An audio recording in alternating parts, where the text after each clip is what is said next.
Kozhikode Indian institute of മാനേജ്മെന്റിന്റെ സാമ്പത്തിക ശാസ്ത്ര ഗവേഷണ വിഭാഗം മേധാവി ഡോക്ടർ രുദ്രസൻ ശർമ്മ പറയുന്നു, ആഭ്യന്തരവും ബാഹ്യവുമായ പ്രതിസന്ധികളിൽപ്പെട്ട് തളരുകയാണ് രൂപ.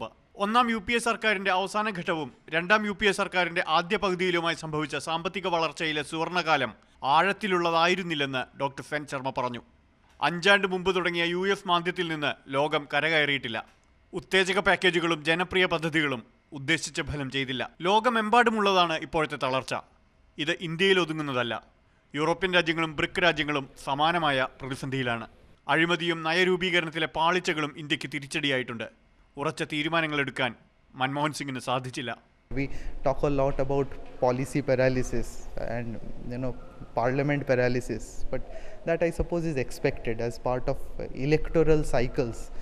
The government slows down decision making near election because its focus has been shifting towards how to win elections, and partly that is why it has been spending so much on schemes for the poor and other beneficiaries, which for the markets who do not care so much about who is benefiting, who is not benefiting, they only want to look at whether they will get returns on their investments. ഉറുപ്പിക നേരിടുന്ന തിരിച്ചടി തടയലല്ല, വീണ്ടും കരുത്താർജിക്കാൻ ശേഷിയുണ്ടാക്കലാണ് പ്രധാനം. പ്രവാസി നിക്ഷേപം വർദ്ധിപ്പിക്കാൻ ബാങ്കുകൾക്ക് സൗകര്യമൊരുക്കണം. ഒപ്പം കൂടുതൽ വിദേശ നിക്ഷേപം സ്വീകരിക്കാനും കഴിയണം. വിപണിയിൽ നിക്ഷേപകർക്ക് പ്രതീക്ഷ ജനിപ്പിക്കണം. രുദ്രസൻ ശർമ്മ പറഞ്ഞു. കെ മധു, മാതൃഭൂമി ന്യൂസ്, കോഴിക്കോട്.